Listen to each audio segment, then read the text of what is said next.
ஸ்டூடெண்ட்ஸ்க்குமே ஒரு teacher role மாடலா இருப்பாங்க. எனக்கு ரோல் மாடல் இருக்காங்க. எங்க எல்லாருக்குமே அதே மாதிரி நீங்க படிக்கிற காலத்துல ஒரு டீச்சரை அல்லது ஒரு சாரை நிச்சயமா பிடிச்சிருக்கும். ஏன்? நம்ம அம்மா அப்பா விட பிடிச்சிருக்கும். ஏன் தெரியுமா? அவங்க தான் நம்மகிட்ட இணக்கமா பேசுவாங்க. டாக்டர் கலாம் ஜனாதிபதி ஆனோன்னு யாரு பேரை சொன்னாரு? அவருடைய ஆசிரியர்கள் பேரை தானே சொன்னாரு. அவருடைய பள்ளி ஆசிரியர். எல்லாருடைய வாழ்க்கைக்கு பிறகும் எல்லாருடைய வெற்றிக்கு பின்னாடியும் ஒரு ஆசிரியர் அல்லது ஒரு ஆசிரியை நிச்சயமா இருப்பாங்க. அவர்கள் தான் நம் வாழ்க்கையினுடைய தலையெழுத்தையே மாற்றியவர்கள். நம்மள உட்கார வச்சு நின்னுகிட்டே பாடம் நடத்துற ஆசிரியர்கள் கடைசி வரைக்கும் அங்கேயே நிக்கிறாங்க. ஆனா நாம உணர்ந்து எங்கேயோ போயிட்டு இருக்கோம். அப்படிப்பட்ட ஆசிரியர்களை நீங்க உணர்ந்து எவ்வளவு பெரிய ஆளா இருந்தாலும் மறக்கவே கூடாது. நானும் சேர்ந்துக்கலாமா? உட்காருங்க. நான் கீதா ராணி. சரிங்க டீச்சர். கீதான்னு கூப்பிடுங்க. ஃப்ரெண்டா பேர் சொல்லி தானே கூப்பிடுவீங்க. ஆனா தயவு செஞ்சு இந்த வாடி போடின்னு மட்டும் கூப்பிடாதீங்க. சரி கீதா. சாப்பிடுங்க. பசங்க பண்ண தப்பை விட லைஃப் தான் முக்கியம் மன்னிச்சுட நிறைய வாத்தியாருங்க இன்னும் இருக்காங்க. சரி, வணக்கம். வணக்கம். என்ன பேர் உங்களுக்கு? தவநிதி. என்ன யோசிச்சு கொண்டிருக்கிறீங்க? கணக்க யோசிக்கிற மாதிரி கிடைக்கு. சரி, டிவி எல்லாம் கிஃப்ட் வந்திருக்கு. என்ன ஸ்பெஷல் கிஃப்ட் எல்லாம் வார அளவுக்கு இன்னைக்கு என்ன விசேஷம்? உங்களோட பர்த்டே எத்தனையாவது பர்த்டே? 60. அதுதான் அந்த ஸ்பெஷல் விசேஷமா இருக்குன்னு. சரியான விசேஷமா இருக்குது. சரி, யாரு டிவி கிஃப்ட் பண்ணிருக்கிறாங்க? கேமராவில இருந்து ஃப்ரெண்ட். வாவ், இப்படியான ஃப்ரெண்ட் எல்லாம் எங்களுக்கு இல்லைன்னு கவலையா இருக்கும்பா. சரி, இன்னைக்கு உங்களுக்காக யாரோ ஒருத்தங்க இன்னைக்கு தவநிதிக்கு பர்த்டேயாம். இன்னைக்கு அவருக்கு கேக் எல்லாம் கொண்டு போய் விஷ் பண்ணுங்கன்னு சொல்லி அழகா ஒரு கேக் கொண்டு அனுப்பி இருக்கிறாங்க. முதலாவது கொடுத்துருவோமா? சரி, ஹாப்பி பர்த்டே. சரி, வச்சிருங்க. அழகா ஒரு சாக்லேட் கேக் கொண்டு அனுப்பி இருக்கிறாங்க உங்களுக்கு கொடுக்கட்டாங்கன்னு சொல்லி. அங்க சிரிப்பு நடக்குது. சரி, யாரா இருக்கு? கிளிநொச்சியில இருந்த வாரீங்க. ஏன் அப்படி கேக்குறீங்க? ஏன் நிர்மலா கிளிநொச்சியில இருந்து வாரீங்களோன்னு கேள்வி கேட்டுட்டு அப்புறம் என்ன நிர்மலா எங்க இருக்கிற? கிளிநொச்சியில இருக்கிற. நாங்க யாழ்ப்பாணத்துல இருந்து வரோம். யாழ்ப்பாணத்துல இருந்து இன்னைக்கு புதுக்குடியிருப்பு நோக்கி எங்களை அனுப்பி வச்சிருக்கிறாங்க. உங்களுக்கு கிஃப்ட் எல்லாம் கொடுக்கட்டாமன்னு சொல்லி 60வது பிறந்த நாளை கொண்டாடுறா. அவட வீட்டை போய் விஷ் பண்ற அளவுக்கு இயலாம போயிட்டு, அதால நீங்க போய் கொடுங்கன்னு சொல்லி அனுப்பி இருக்கிறோம். சரி, இன்னொரு கிஃப்டை கொடுப்போமா? சரி, வாங்கிக்கணும். உங்களுக்கு அழகா ஒரு சாக்லேட் பாஸ்கெட் ஒன்று அனுப்பி இருக்கிறாங்க. இந்த ஸ்வீட்ஸோட இந்த பிறந்த நாளை கொண்டாடட்டாம், சந்தோஷமா இருக்கட்டாம். 60வது பிறந்த நாள் இனிப்பாக அமைய வாழ்த்துக்கலாம் சொல்லி அனுப்பி இருக்கணும். யார் அப்ப அது? நாங்க யாழ்ப்பாணத்துல இருந்து வாரோம். ஆனா யாழ்ப்பாணத்துல இருந்து பரிசு வந்திருக்குன்னு சொல்லவே இல்லை. நாங்க எங்க இருந்து? கிளிநொச்சி தங்கச்சி இல்ல, உண்மைக்குமே இல்ல. வளமையா நாங்க பொய்யா சொல்றேன். நாங்க இன்றைக்கு உண்மையாவே சொல்றேன். யாழ்ப்பாணம் கிளிநொச்சியில இருந்து தங்கச்சி இல்ல, நாங்க யாழ்ப்பாணத்துல இருந்து வரோம்.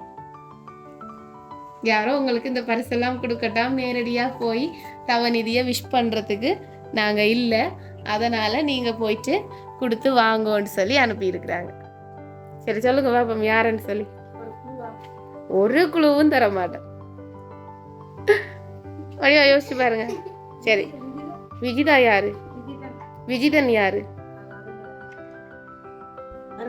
எங்க இருக்கிறார்? யாழ்ப்பாணம். சரி, நீங்க முதல் வடமாகாணம் யாழ்ப்பாணம். முதல் வடமாகாணத்தை விட்டு வெளியில வாங்கோ. அதுக்கு பிறகு இலங்கையை விட்டு வெளியில போங்க. இது உங்களுக்கு ஸ்ரீலங்கால இருந்து வரையில வெளிநாட்டுல இருந்து வந்திருக்கு. அப்படியேன்னு சொல்லல. அது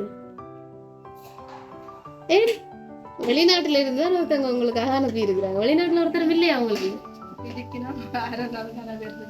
கரவேர் இருக்கணும். அப்போ ஒரு ஆள் 2 பேரும் சொல்லலாது. யாரோ ஒருத்தங்க உங்களுக்கு வெளிநாட்டுல இருந்து இந்த நாள்ல 60வது பிறந்த நாளுக்கு உங்களை போய் நேரடியா கை கொடுத்து விஷ் பண்றதுக்கு நாங்கள் இல்லையா அவன்ட்டு சொல்லி கவலைப்பட்டிருக்கணும். இந்த நாள் உங்களை ரொம்ப மிஸ் பண்ணினோம் அவன்ட்டு கவலைப்பட்டு இந்த பரிசுகளை சந்தோஷமா அனுப்பியிருக்கிறோம். அப்படி அனுப்புறது யார்? சொல்லுங்க, கெஸ் பண்ணுங்க. இப்ப யாழ்ப்பாணத்துல கிளிநொச்சியில அப்படி இப்படி என்னெல்லாம் கொஞ்சம் கெஸ் பண்ணினீங்க தானே. அப்படிதான் கெஸ் பண்ணுங்க, வெளிநாடுண்டா யாரா இருக்கு? என்ன தெரியாண்டுட்டீங்க டக்குன்னு. சரி, இன்னொரு கிஃப்டும் இருக்குது, நான் அதை கொடுக்கணும்னா இப்ப சரியா சொல்ல வேணும். இதுக்குள்ள பெரிய கிஃப்ட் இருக்குப்பா. என்ன நாங்க இவ்வளவு தூரம் யாழ்ப்பாணத்துல இருந்து வாரோம் உங்களுக்காக. 2 மணித்தியாலம் 2.5 மணித்தியாலம் டிராவல் பண்ணி வந்திருக்கிறோம். நீங்க கதை காட்டிக்கு நாங்க என்னத்தை கதைக்கிறது? வடிவா சொல்லுங்க யோசி. என்னடா அந்த பேரை சொன்னீங்கன்னா அவங்களுக்கு கொஞ்சம் சந்தோஷமா இருக்கு. மேடம் என்ன சொல்லிட்டான், நான் அனுப்பினான் மினக்கட்டு என்ன சொல்லிட்டான்னு சந்தோஷப்படுவேன். சரி, சகோதரங்கள் இருக்கிறாங்களா? வந்து கொண்டிருக்கிறேன். எங்க இருந்து? யாழ்ப்பாணத்துல இருந்து வந்து கொண்டிருக்கிறேன். நான் சொல்லி போட்டேன் இலங்கையில இருந்து வெளியில போங்கன்னு சொல்லி, வெளிநாடுன்னு சொல்லி. சரி, வெளியில யார் யார் இருக்கிறது உங்களுக்கு? சொந்த பந்தம், பிள்ளைகள், சகோதரங்கள் அப்படி நிறைய பேர். அப்ப ஒன்றுண்டா சொல்லுங்களேன். ஒருத்தரையும் எதிர்பார்க்கல. சரி, நான் இதுக்கு மேல என்ன செய்யறது? ஒரு க்ளூ ஒன்று தாரு. சரி, அவங்களுக்கு க்ளூ தாங்க ஒன்று கேட்டபடியா ஒரு க்ளூ தாரு. எந்த நாடு சொல்றேன். அதுக்கு பிறகு எனக்கு பதில் வர வேணும், நீங்க பதில் சொல்லணும். பிறகு அந்த நாட்டிலையும் கணக்க பேர் இருக்கணும்னு சொல்லலாம்னு சொல்லக்கூடாது. சரியோ? முன்கூட்டியே நீங்க என்ன சொல்ல போறீங்கன்னு தெரிஞ்சு சொல்றேன்னா. சரி, இந்த கிஃப்ட் வந்து உங்களுக்காக கனடால இருந்து வந்தது. அது யாரு? கோபி. படிச்சவர் மாணவர். அப்ப நீங்க ஆசிரியர் அப்படியா? ஓகே. அப்ப பழைய மாணவன் இல்லையா? சொந்தக்கார ஒரு ஆள் பழைய மாணவனா இருக்கிறவரா அனுப்பிடலாம். கனடாவில் அவர் மட்டும் போயிருக்கிறார். அது நிறைய. அப்பயும் அவ்வளவு பேருக்குள்ள கோபியை சொன்னீங்க கண்டு. அது என்ன விஷயம்? நான் கனடான்னு சொல்லி டா முடிக்க கிடையில, கனடான்னு முடிக்க கிடையில, உடனே கோபின்றதுக்கு என்ன காரணம்? ஏன் அவர் அனுப்பலாம்? என்னைய பார்க்கவே இல்லையா? மகளைத்தான் பார்த்தபடி இருக்கு. பேத்தியாவ பேத்தி சிரிச்சு கொண்டு இருக்கிறபடியா சந்தேகமா கிடக்கு போல. இவேதான் செஞ்சு போட்டு பேசாம நிக்கிறோம். அப்படியோ இல்ல, அதை செஞ்சா சொல்லி போடுவேன் நம்ம. சரி, இதுக்குள்ள இன்னொரு கிஃப்ட் இருக்கு உங்களுக்காக. இதுல வந்து 25,000 ரூபாய் காசு அனுப்பிடுவோம். யார்? என்ன பதட்டமா இருக்கா அல்லது பயமா இருக்கா, சந்தோஷமா இருக்கா? என்ன விஷயம்? என்ன சொல்றேன்னு தெரியாம இருக்கா? சரி, கணக்க யோசிக்காதீங்க. இன்னைக்கு உங்களை சந்தோஷப்படுத்துறதுக்காக 60வது பிறந்த நாள் உங்களுக்கு. நீங்க எப்பவுமே சந்தோஷமா இருக்கணுமா, கடவுள் உங்களோட துணையா இருக்கணும், நீங்க ஆரோக்கியமா இருக்கணும், 60 வயசுல மட்டுமில்லை இனி வர எல்லா நாட்கள்லயும் சந்தோஷமா இருக்கணுமான்னு சொல்லி கனடாவில இருந்து உங்களுக்காக 4 எழுத்து பேருடைய ஒரு ஆள் அனுப்பி இருக்கிறாங்க. இங்கிலீஷ்ல 4 எழுத்து, தமிழ்ல 2 எழுத்து. கோபி உங்களுக்காக கனடாவில இருந்து. நீங்க சொல்லித்தான் தெரியும் எனக்கு உங்களுடைய பழைய மாணவன், நான் அவர் சொந்தக்காரன்னு சொல்லி. இந்த நாள்ல உங்களுக்கு ஏதாவது செய்யணும்னு சொல்லி சந்தோஷப்படுத்துறதுக்காக இவ்வளத்தையும் உங்களுக்காக அன்பாக செஞ்சிருக்கிறாங்க. நீங்க எப்பவும் சந்தோஷமா இருக்கட்டாம்னு சொல்லி, எப்பவும் இந்த நாளை நீங்க மறக்க கூடாதாம் சொல்லி இதை செய்திருக்கிறாங்க. சந்தோஷமா? எதிர்பார்த்தீங்களா கோபிட்ட இருந்து இப்படி எல்லாம் இன்றைக்கு வரும் என்று? எதிர்பார்க்கல. அனுப்பின பிறகு கட்டாயம் அவரா இருக்கலாம்னு நினைச்சிருக்கிறீங்க. சரி, சொந்த பந்தங்கள்ன்றதை விட ஒரு மாணவனாகவும் இருந்து இன்றைக்கு உங்களை தன்னுடைய ஆசிரியரையும் சந்தோஷப்படுத்தி தன்னுடைய சொந்தத்தையும் சேர்த்து சந்தோஷப்படுத்தி இருக்கிறாருன்னு நினைக்கிறேன். என்ன சொல்ல போறீங்க கோபி? ஆசிரியர்னா கொஞ்சம் துணிவா கதைக்க வேணாமா? நானே கதைக்கிறேன், நீங்க பயந்து மெதுவா கதைக்கிற மாதிரி இருக்கு. வயசு என்ன? ஒரு வயசும் இல்லை, இப்பதான் 60. இனி நாங்க 100வதுக்கு வரணும். 100வதுல அப்படின்னா 100வதுக்கு வரைக்கும் கதைக்கவே மாட்டீங்க போல எனக்கு.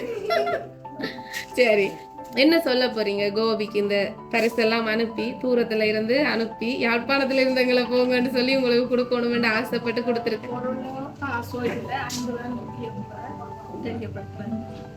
சரி, பொருளோ காசோன்றதை தவிர அவற்றை அன்பு இருந்தாலே காணும்னு சொல்லி இருக்கிறீங்க.